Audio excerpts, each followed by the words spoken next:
Hello, folks. I'm John Murphy. I'd like to welcome you to another edition of Eastern Connecticut Arts Review, a weekly magazine about people, organizations, special events, and news for the arts community across northeastern Connecticut, focusing on Tolland, Windham, and New London counties.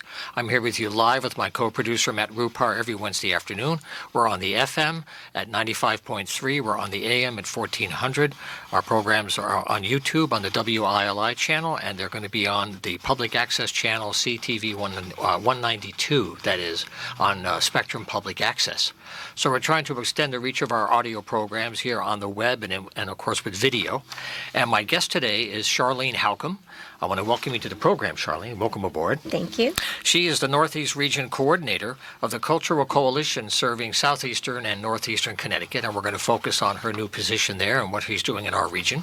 And for the second half of the show, we're going to have a shorter segment with Kathy Shires, the president of the Windham Regional Arts Council.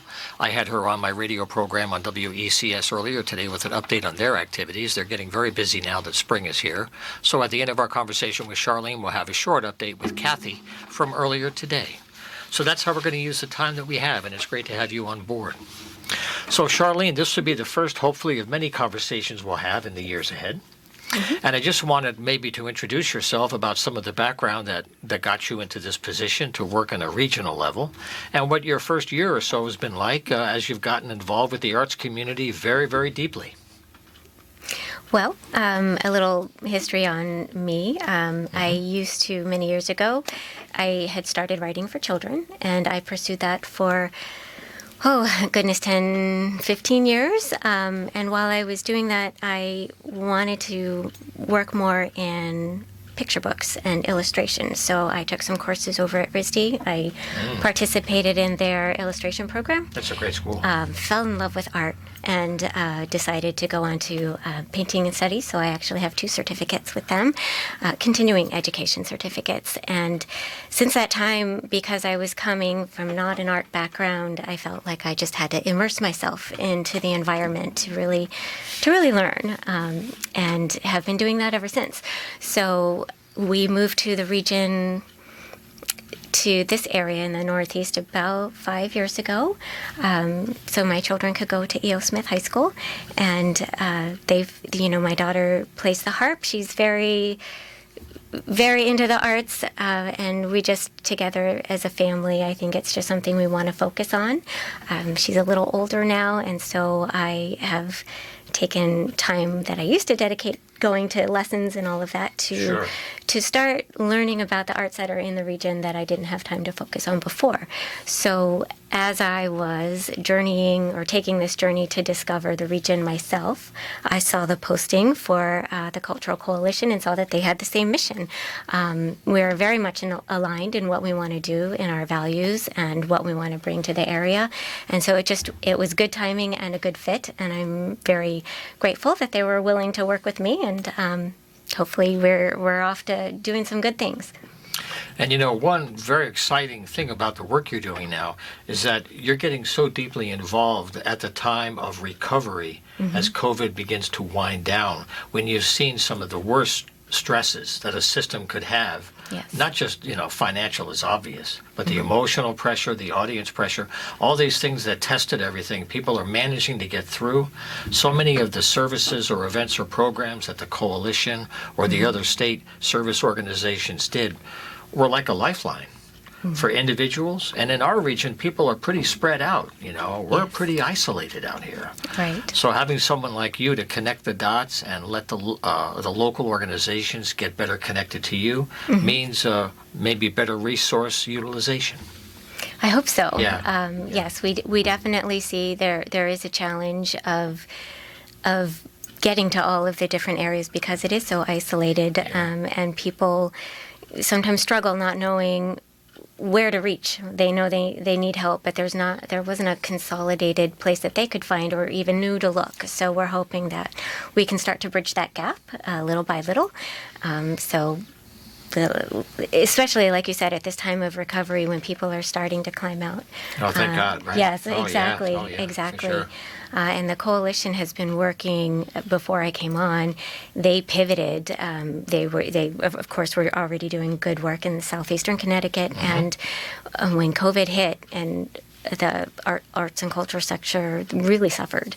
They pivoted, and they really started gathering data, tried to find ways that they could help.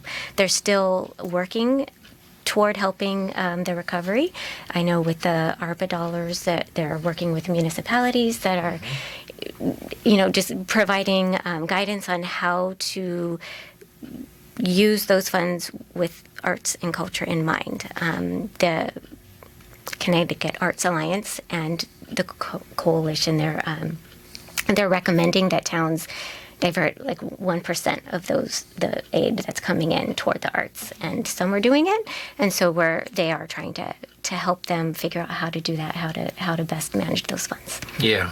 No, I'm really glad you mentioned the Connecticut Arts Alliance. I'm a member of the Alliance, but they're wonderful. doing great work at the statewide level to connect the dots as well, and mainly to get information out. Right. Because I know some of the research that we've learned about is saying that in our region, a lot of programs do not receive lots of applications from out here. There's a lot of programs that have potential, but people aren't prepared or ready yet or informed well enough to know ahead of time, right? Right. That's part of what I'm sure you're finding.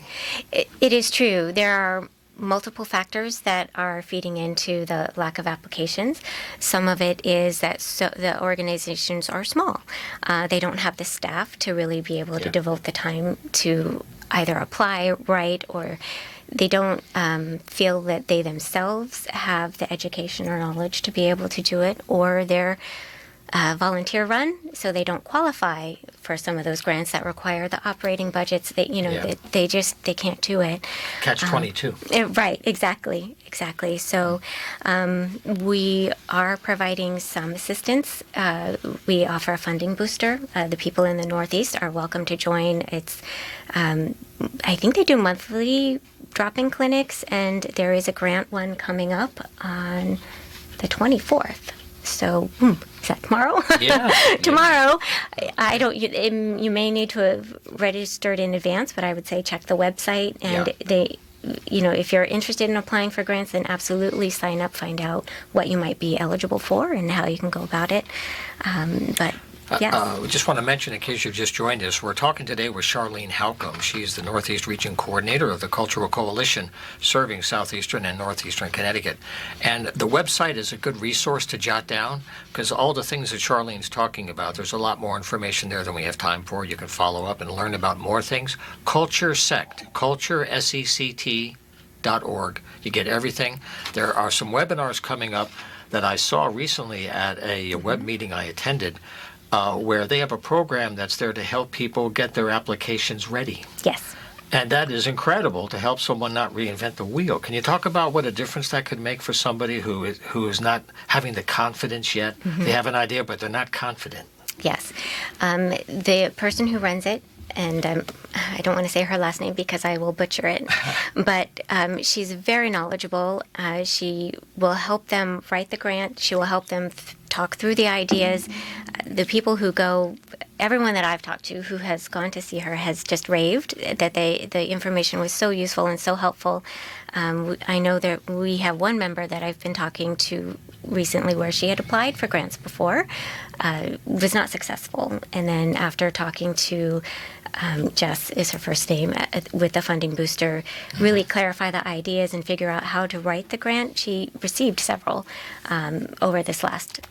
Several is exaggeration. I apologize for that, but definitely an improvement, and was successful. And so she recommends the program.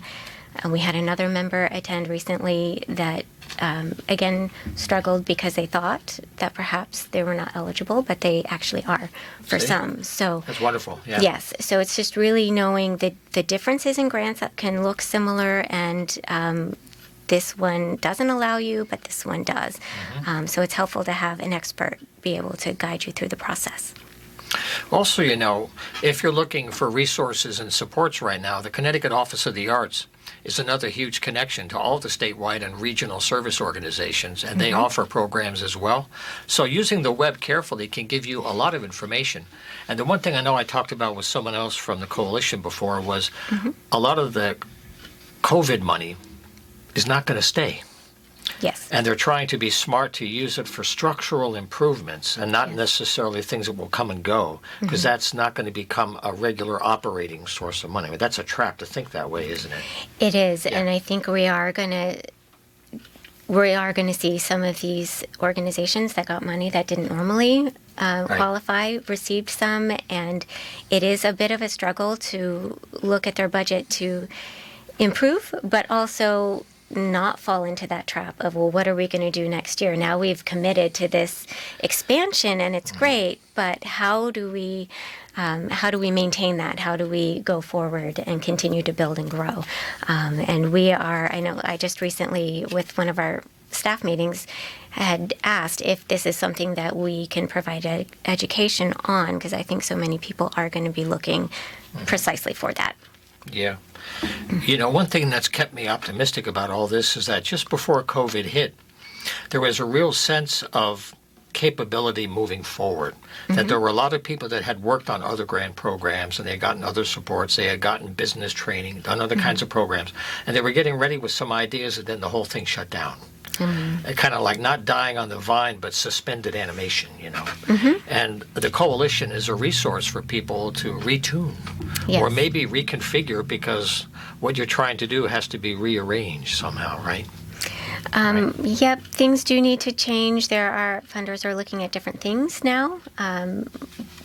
It's always a good time to retune. I mean, always a good time to relook at things, but I think this is just me personally, not a market trend, just my own personal observation, not scientific, is that people want to grow now. We've had so many years of just waiting, and people are eager. And I think more and more, as ideas are coming off the shelf and people are starting to move forward, there's an excitement. I kind of am sensing an excitement amongst some of the organizations that we're really going to start to go now. So if you've been thinking and are hesitating, just at least dip your toes in the water and start dusting off some of those ideas and reconfiguring them, like you said. So come to one of the drop-in clinics with Jess, and you'll see what your next steps are. Kind of figure out your path as you go. Yes. Yeah. Yeah. Just get on the path. Get on the path. Yeah, well, that's an optimistic way to wrap up this segment of our show today. I want to thank Charlene very much for being here today. And again, the website to go to follow up on all these good things is culturesect.org, and you can apply there. And we'll stay in touch as we get closer to summer. And welcome aboard. Thanks, great, and I look forward to our next chat together. Thank you very much. I appreciate that invite, and it was great being here. We'll have you back. Yeah. Okay. Well, right now we're going to move along quickly to Kathy Shires from the Wyndham Regional Arts Council. She has an update about some pending events. Enjoy. Thanks for having me here today, John. You bet. So beginning this Saturday, we have. So I should open with that. In recent months we've been partnering with the Willimantic Library for educational opportunities for not just children in our community but also adults. We haven't forgotten our mission through these past 2 years to bring arts and everything about art, music, to both children and adults, all members of our greater Wyndham region. And we're just so happy to be back. We're partnering with the folks at the Willimantic Public Library for some really exciting upcoming programs. And one starts this Saturday. This is for middle school age children and up, guitar basics. And anyone in that age group can show up. We do require that they be accompanied by an adult. One of our board members, Sheila Clark, will be doing the instruction. Sheila is a longtime music educator, retired now from the Wyndham Public Schools. And so she has, we were working just this morning at my house on some of the presentation she's going to be doing.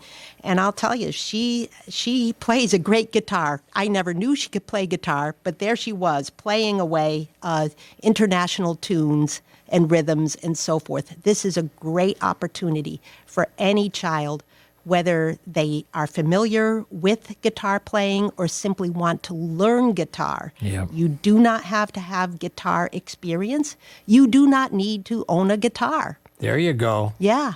So, but if you do have a guitar, please bring it. And Yeah. we will have a limited number of spare instruments on hand for the instruction.